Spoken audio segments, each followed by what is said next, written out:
Hello students, सबसे पहले तो होपफुली आप ढंग से पढ़ाई कर रहे होंगे। अपना जो सेल्फ स्टडी, जो मैंने पहले भी आपको एडवाइस किया था कि अपनी सेल्फ स्टडी को रेगुलरली मेंटेन करके रखिए और अपना एक टाइम टेबल डिसाइड करिए और उसको फॉलो करिए। होपफुली वो आप मेंटेन कर रहे होंगे अपना एक रेगुलर स्टडी, सेल्फ स्टडी का जो टाइम टेबल है। मैंने पहले भी एक वीडियो बनाया था और आप सबको एडवाइस किया था कि सेल्फ स्टडी बहुत ज़रूरी है आपको अगर अच्छे मार्क्स स्कोर करने हैं।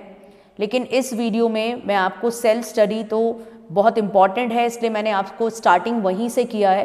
लेकिन इस वीडियो के अंदर मैं आपको फिज़िक्स की लैब मैनुअल आप कैसे मेंटेन करेंगे, either the students are of class 11th और 12th, मैं दोनों ही स्टूडेंट्स से बात कर रही हूँ आज इस वीडियो के थ्रू।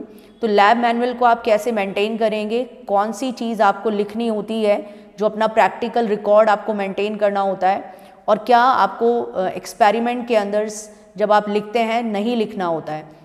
तो इसको मैं एक एग्जाम्पल के थ्रू आपको बताऊंगी कि कोई भी एक प्रैक्टिकल अगर मैंने ले लिया तो ये वीडियो क्लास 11 के स्टूडेंट्स भी ध्यान से इसको ऑब्जर्व करें और क्लास के 12 के स्टूडेंट्स भी।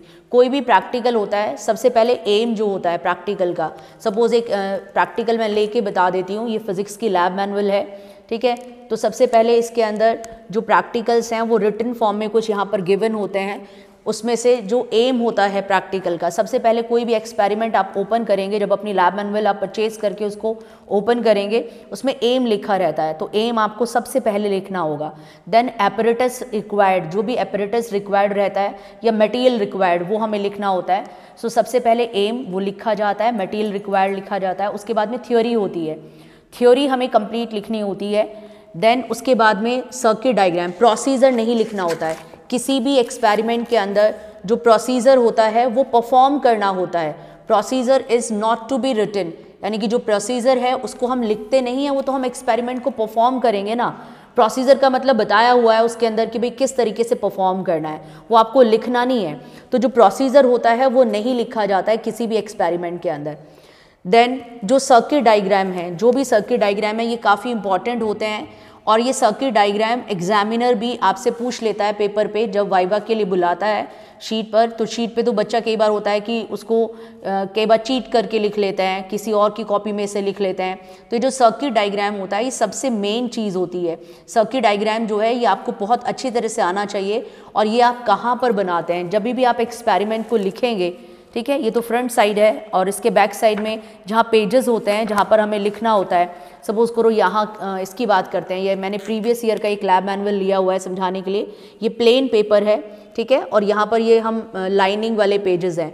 सो जब हम सर्किट डायग्राम की बात करते हैं, जैसे ऑब्जेक्टिव लिखा हुआ है, एम है, देन एपरेटस रिक्वायर्ड है, देन थ्योरी है, देन ऑब्जर्वेशन टेबल है। उसके बाद में जो सर्किट डायग्राम होता है वो इस साइड में, किसी भी एक्सपेरिमेंट में अगर सर्किट डायग्राम है तो वो प्लेन वाली शीट जो है उस पर आपको ड्रॉ करना होगा circuit diagram, right. Graph paper जो है वो भी आपको प्लेन वाली साइड में, यानी कि जो प्लेन साइड है, ये जो प्लेन पेपर है इधर वाली साइड पर ही ग्राफ पेपर आपको, ग्राफ जो है वो ग्राफ पेपर पे यहाँ पे पेस्ट करना होता है।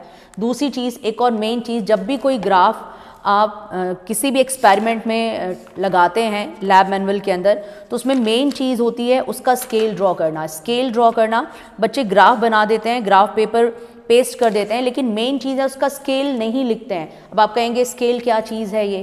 For example on x axis आपने करंट लिया है, तो आप बताएंगे कि एक्स एक्सिस पे 1 सेंटीमीटर का जो ब्लॉक है ग्राफ पेपर पे वो क्या रिप्रेजेंट कर रहा है, that is representing 1 ampere. Y axis पे आपने वोल्टेज लिया है, तो आप उसको बताएंगे कि वाई एक्सिस पे जो 1 सेंटीमीटर है या 1 ब्लॉक जो है ग्राफ पेपर का, वो आपका 1 वोल्ट दिखा रहा है या 2 वोल्ट दिखा रहा है, जो भी आपको लिखना होगा। तो एक तो ये चीज़ बहुत ध्यान से सुनना जो मैं बता रही हूँ।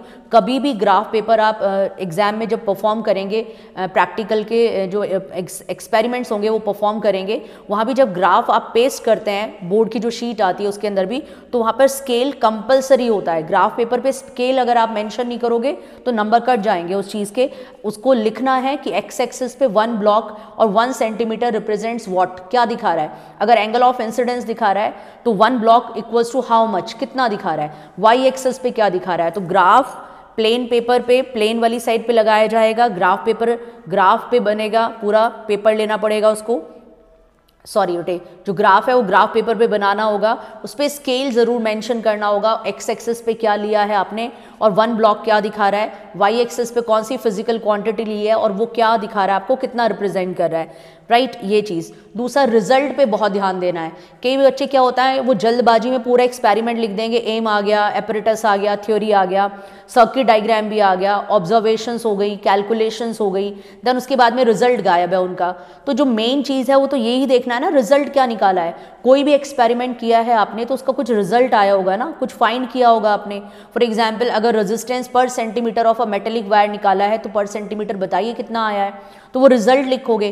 तो रिजल्ट हर एक एक्सपेरिमेंट में आपका बिल्कुल क्लियरली मेंशन्ड होना चाहिए कि भाई हमने ये रिजल्ट फाइंड किया है, ये हमारा एक्सपेरिमेंट था, उसका ये रिजल्ट हमारे पास आया है। Then sources of error and precautions, ये भी एटलीस्ट दो पॉइंट्स, कम से कम 2 points, any 2 sources of errors, कि भाई क्या सोर्सेज ऑफ एरर्स इसके अंदर कंडीशंस हो सकती हैं जिसको हम मिनिमाइज कर सकते हैं, ध्यान में रख सकते हैं।